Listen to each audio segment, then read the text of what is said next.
제가 신학교 다닐 때, 그러니까 벌써 30년도 넘었지요. 졸업 여행을 제주도에 갔습니다. 덕분에 한라산을 정상까지 등반을 했습니다. 그 위에도 제주도는 여러 번 가보았지만 한라산 등반은 다시 못 해보았기 때문에 그때 그 등반이 제 삶의 유일한 한라산 등반이었습니다. 정리를 해보니까 세 가지 즐거움이 있었습니다. 하나는 올라갈 때의 기쁨이었습니다. 한 3시간 정도 걸렸던 것 같은데 땀도 나고 힘도 들었지만, 그러나 높은 산이었기 때문에 한라산은 높이마다 다른 모양, 다른 색깔을 보여주고 있었습니다. 계속해서 경치가 변했습니다. 그 변하는 아름다운 경치를 보면서 창조주 하나님을 생각하는 것은 정말 커다란 기쁨이 아닐 수가 없었습니다. 두 번째는 정상에 섰을 때의 기쁨이었습니다. 한라산은 북한을 제외하면 우리나라에서 제일 높은 산이잖아요.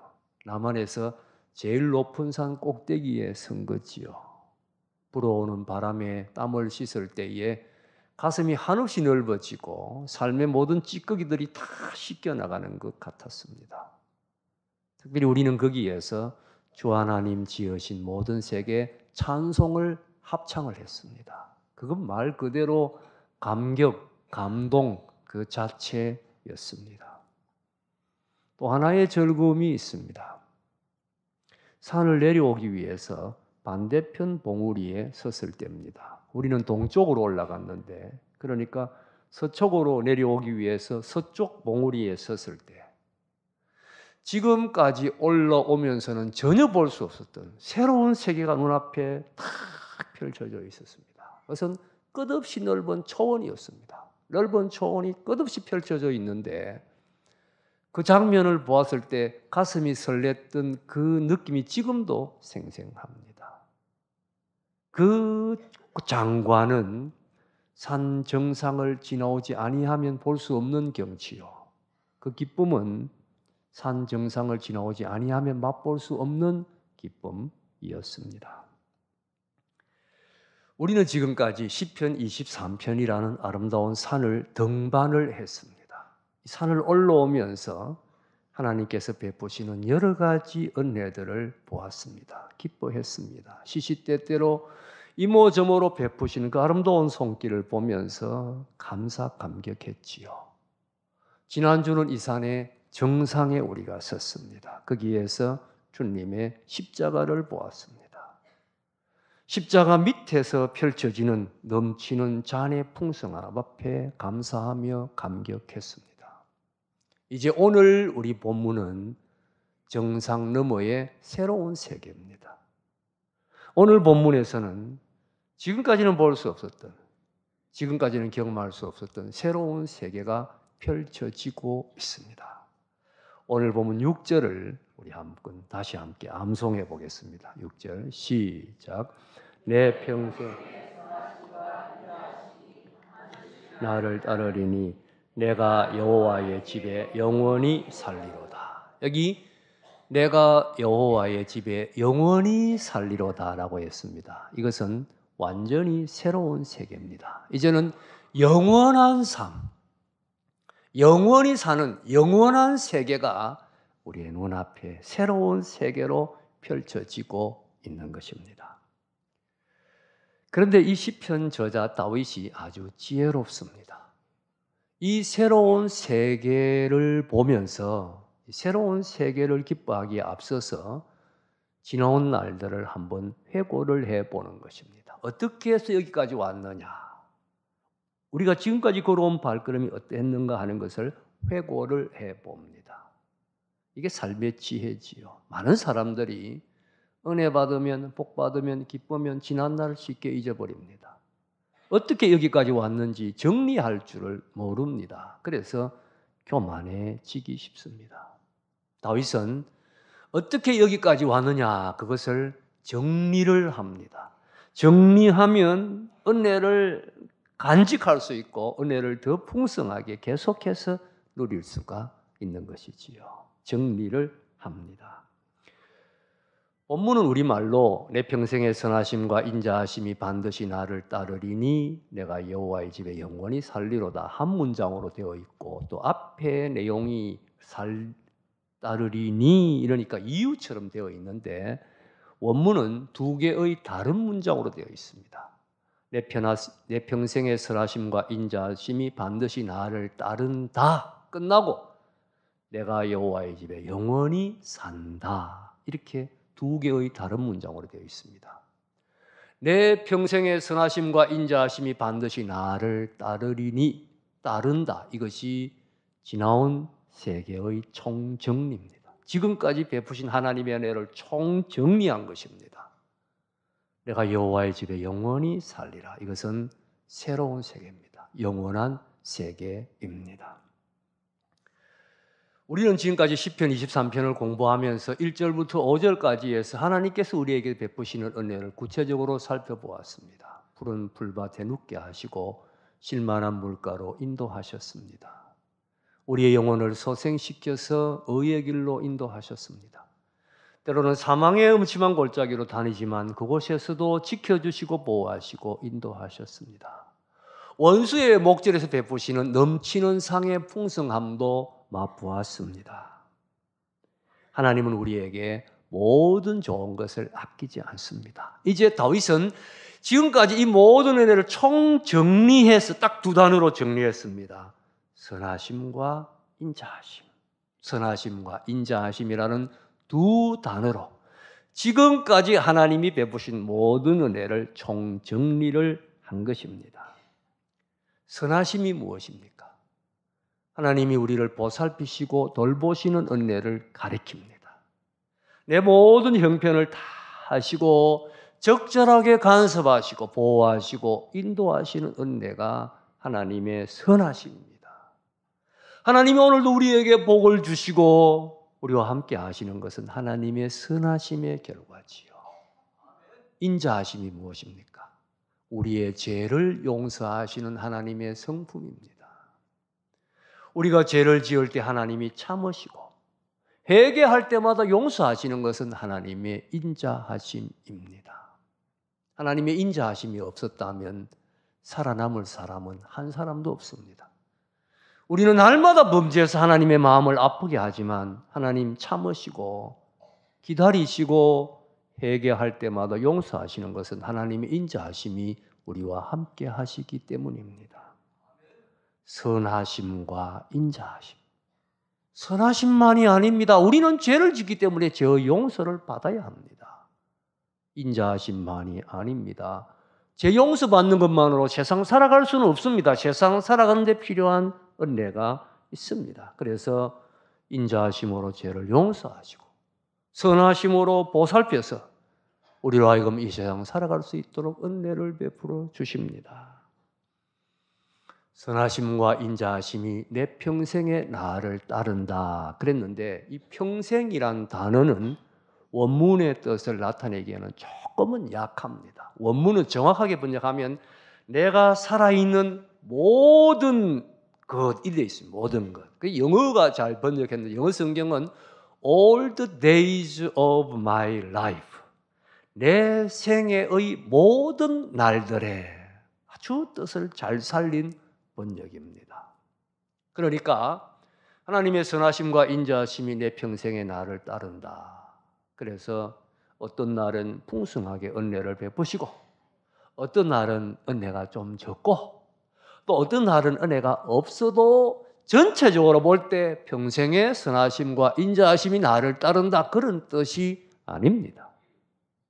내 생애의 모든 날들, 그것이 어떤 날이든 그날 하루하루 하루도 예외 없이 날마다 그날 하나님의 선하심과 인자하심은 나를 따른다, 나와 함께 한다는 말씀입니다.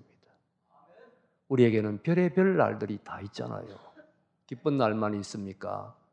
괴롭고 힘든 날도 있지요. 슬픈 날도 있고 우울한 날도 있고 실패하는 날도 있고 사업이 망하는 날도 있고 심지어 사랑하는 사람의 죽음을 경험하는 그런 날도 있습니다. 그러나 그 날도, 그 어떤 날이든 내가 무슨 일을 당하는 날이든 단 하루도 예외 없이 그 어떤 날이든 하나님의 선하심과 인자하심은 내 곁에 있습니다. 그날도, 가장 괴로웠던 그날도 하나님의 선하심과 인자하심은 내 곁에 있습니다. 반드시 곁에 있습니다. 오늘이 여러분에게 어떤 날입니까? 오늘도 하나님은 내 죄를 용서해 주십니다. 인자하심이 함께 있기 때문이지요. 내게 좋은 것 아끼지 않습니다. 선하심이 함께 있기 때문입니다. 내 생애의 모든 날들에 하나님의 선하심과 인자하심이 반드시 나와 함께 있습니다. 오늘 세상 사람들은 환경의 평안함을 원하지요. 환경이 편안해야 내가 평안을 누릴 수 있다. 그렇게 생각하고 어떠한지 환경이 편안해야 된다. 이렇게 생각합니다. 왜 점을 칩니까? 혹시 내 앞에 재앙이 올까 알고 피해가자. 그래서 점을 치는 거 아닙니까? 부적을 몸에 붙입니다. 몸에 지니고 다닙니다. 지니고 다니는데 요즘은 지니고 다니는 게 귀찮으니까 아예 몸에 부적을 문신으로 새겨가지고 다니는 그런 사람도 있다는 이야기를 들었습니다. 부적을 왜 문신으로 새깁니까? 이것 보고 귀신이 피해가라. 귀신이 피해가야 내가 재앙을 당치 않는다. 내가 편안하게 살 수 있다. 그 뜻이지요. 구슬하는 것도 마찬가지입니다. 나를 괴롭히는 귀신을 쫓아내자. 귀신이 쫓아내야 편안하게 살 수 있다. 구슬하지요. 요즘도 볼 수 있습니다. 명절에 보면 대문 앞에 종이에다가 밥 한 숟가락, 콩나물 대가리, 북어 대가리. 그게 뭡니까?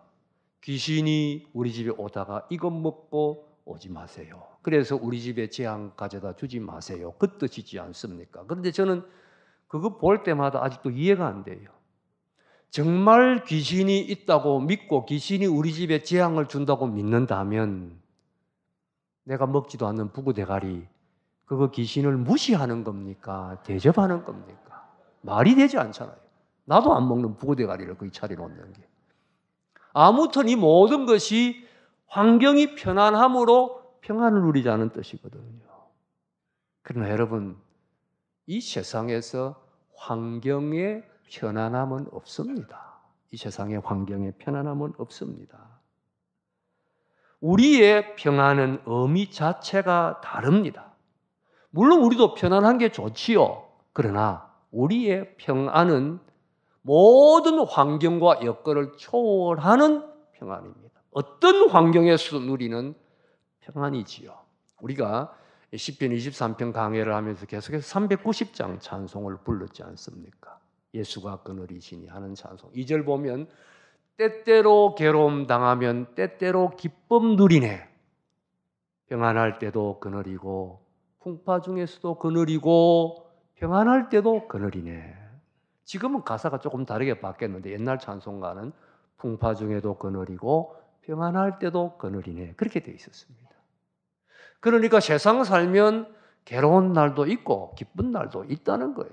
평안한 날도 있고 풍파가 일어나는 날도 있다는 겁니다. 그러나 풍파 중에서도 주님이 그늘이시니 마음은 참된 평안을 누립니다. 주님의 선하심과 인자하심이 함께 하시기에 진정한 평안을 누리는 것이지요. 광야 같은 세상을 살아가지만 하나님께서 이스라엘 백성들을 광야에서 물기둥 구름기둥으로 항상 함께 하셨듯이 광야 같은 이 세상에서 하나님께서 선하심과 인자하심으로 우리와 항상 함께 합니다. 반드시 함께 하십니다. 내 생의 모든 날들에 하나님의 선하심과 인자하심은 나를 떠나지 않습니다. 참으로 선하심과 인자하심이 반드시 나와 함께 한다는 이 고백은 지금까지 시편에 나타난 이 시편에 나타난 모든 하나님의 은혜를 하나님의 성품으로 잘 정리한 것이라고 할 수 있겠습니다. 이제 새로운 세계를 보십시다. 내가 여호와의 집에 영원히 살리로다. 이것은 분명히 새로운 세계입니다. 영원한 세계입니다. 지금까지 맛보지 못했던, 누리지 못했던 산 너머의 새로운 세계, 영원한 세계가 이제 펼쳐지고 있습니다. 이 새로운 세계는 성도의 삶은 이 세상의 삶이 궁극적 삶이 아니라는 것을 가르칩니다. 지금까지 시편 23편은 하나님께서 우리에게 베푸시는 모든 은혜를 다 약속했습니다. 참으로 아름답고 귀한 은혜였습니다. 그러나 이것이 전부가 아닙니다. 이것이 우리가 누리는 최종적 은혜가 아닙니다. 우리는 이 세상에서는 나그네요 행인입니다. 순례자입니다. 하나님의 모든 은혜, 하나님의 선하심과 인자하심도 나그네 길에서 받는 은혜입니다. 마지막 복, 가장 큰 복은 하나님의 집에서 영원히 사는 것입니다. 여호와의 집, 하나님의 나라, 이것이야말로 성도의 궁극적 복이요, 마지막 복이요, 최고의 소망입니다. 여기서 비로소 우리의 구원이 완성됩니다. 여기서 비로소 하나님께서 우리에게 주시는 모든 은혜와 돌보심이 완성됩니다. 땅에서 완성되는 것이 아니라 영원한 집에서 하나님의 모든 은혜가 다 완성이 됩니다. 그런데 문제는 오늘 현대 그리스도인들의 삶 속에서 이 여호와의 집에 대한 소망이 점점 희미해져 가고 있다는 사실입니다. 천국에 대한 소망이 희미해져 가고 천국에 대한 믿음마저도 희미해져 가고 있습니다. 여러분, 다시 한번 새롭게 하십시다. 기독교는 영원한 세계를 바라보는 종교입니다. 이 세상이 전부가 아니에요. 영원한 세계가 중요합니다. 고린도후서 5장 1절에 말씀했지요. 만일 땅에 있는 우리의 장막집이 무너지면 하나님께서 지으신 집, 곧 손으로 지은 것이 아니요 하늘에 있는 영원한 집이 우리에게 있는 줄 아느니라. 영원한 집이 우리에게 있는 겁니다. 이게 우리가 받는 최고의 복이지요. 예수님도 제자들에게 고별 설교를 하실 때 요한복음 14장에서 말씀하셨습니다. 내가 너희를 위하여 거처를 예비하러 가노니 내가 가서 거처를 예비하면 내가 다시 와서 너희를 내게로 영접하여 나 있는 곳에 너희도 있게 하리라. 거처를 예비하고 우리가 마지막에는 주님 있는 그곳에 함께 있게 된다는 약속이지요. 이런 약속은 성경에 셀 수도 없이 많습니다. 다 열거할 수가 없습니다. 분명한 것은 죽음 이후에 여호와의 집이 분명한 장소로 존재한다는 사실입니다. 물론 그 장소가 지금 우리가 살고 있는 이런 차원의 물질적 세계의 장소는 아닐 것입니다. 그것이 어떤 차원의 것인지 저는 알지 못합니다. 그러나 분명한 것은 장소로 죽음 이후에 영원한 세계가 예비되어 있다는 사실입니다. 바울은 환상 중에 이 천국에 올라가 본 적이 있었습니다. 올라가 보니 너무 황홀해서 내가 몸 안에 있는지 몸 밖에 있는지를 모르겠다 그랬습니다. 그곳에서 말을 들었는데 내가 사람의 언어로는 표현을 못하겠다. 그 곳이 얼마나 좋은지는 내가 말로서는 설명을 못하겠다. 황홀한 상태였다고 간증을 했습니다. 우리는 그 여호와의 집에서, 그 천국에서 하나님과 함께 영원히 살게 됩니다. 하나님과 함께 사는 것, 그것이 하나님의 집이기 때문에 하나님과 함께 사는 것, 이것이 천국의 기쁨의 핵심이요 본질입니다.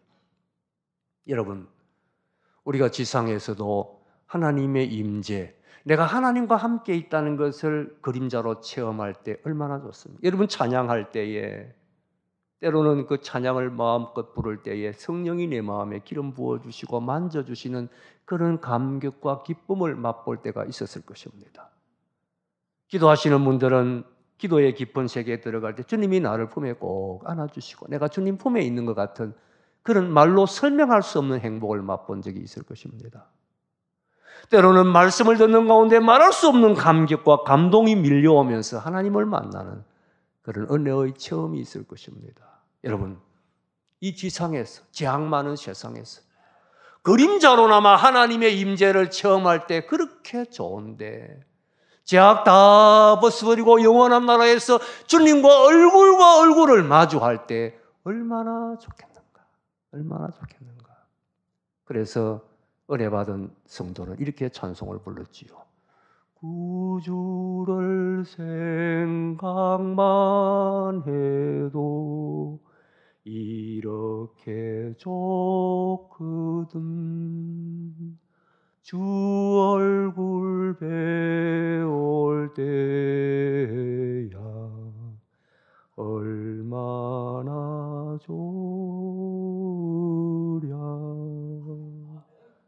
천국은 주님의 얼굴을 뵙는 곳입니다.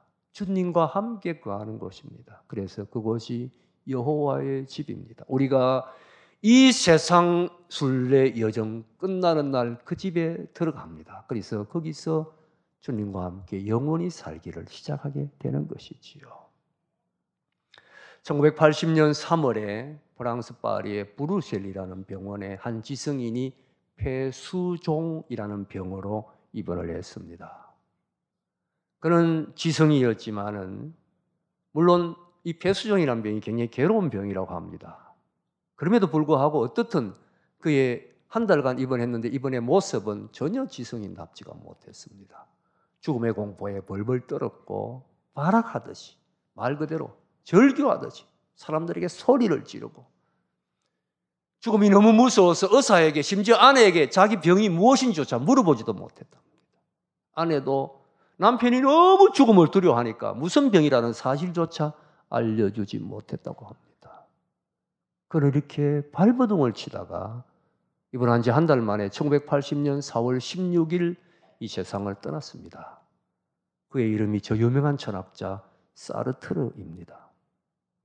그는 20세기 최고의 지성인이라고 불리워지던 사람입니다. 실존 철학의 거두입니다.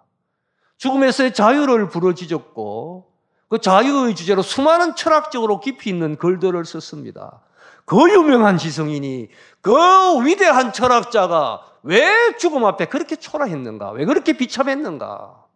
그가 세상을 떠난 후에 프랑스의 신문들이 떠들기를 시작했습니다. 사르트르가 어떻게 이렇게 초라할 수가 있는가? 어떻게 죽음 앞에 이렇게 비참할 수가 있는가? 신문들이 떠들기를 시작했습니다. 그때 한 무명의 독자가 신문사에 이런 글을 보냈습니다. 사르트르가 죽음 앞에 그렇게 비참하고 초라해질 수밖에 없었던 이유는 그에게는 돌아갈 고향이 없었기 때문입니다.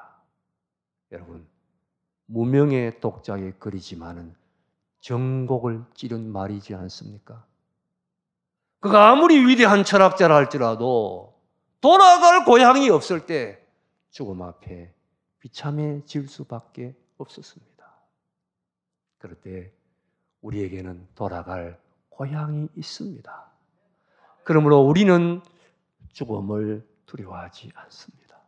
우리는 죽음도 두려워하지 않습니다. 여러분, 나이가 드시면 이제는 죽음도 사모할 수 있어야 합니다. 사도 바울을 생각해 보십시오. 로마의 감옥에서 죽음을 앞두고 있었습니다. 죽음이 앞에 있다는 것을 알고 있었습니다. 그 죽음을 앞두고 죽음을 두고 그가 고백한 말이 뭡니까? 나는 선한 싸움 싸우고 나의 달려갈 길 마치고 믿음을 지켰으니 이제 후로 죽음 후에 나를 위하여 의의 면류관이 예비되어 있다. 그날에 주님이 내게 주실 것이다. 내게만 아니라 주의 나타나심을 사모하는 모든 자에게다.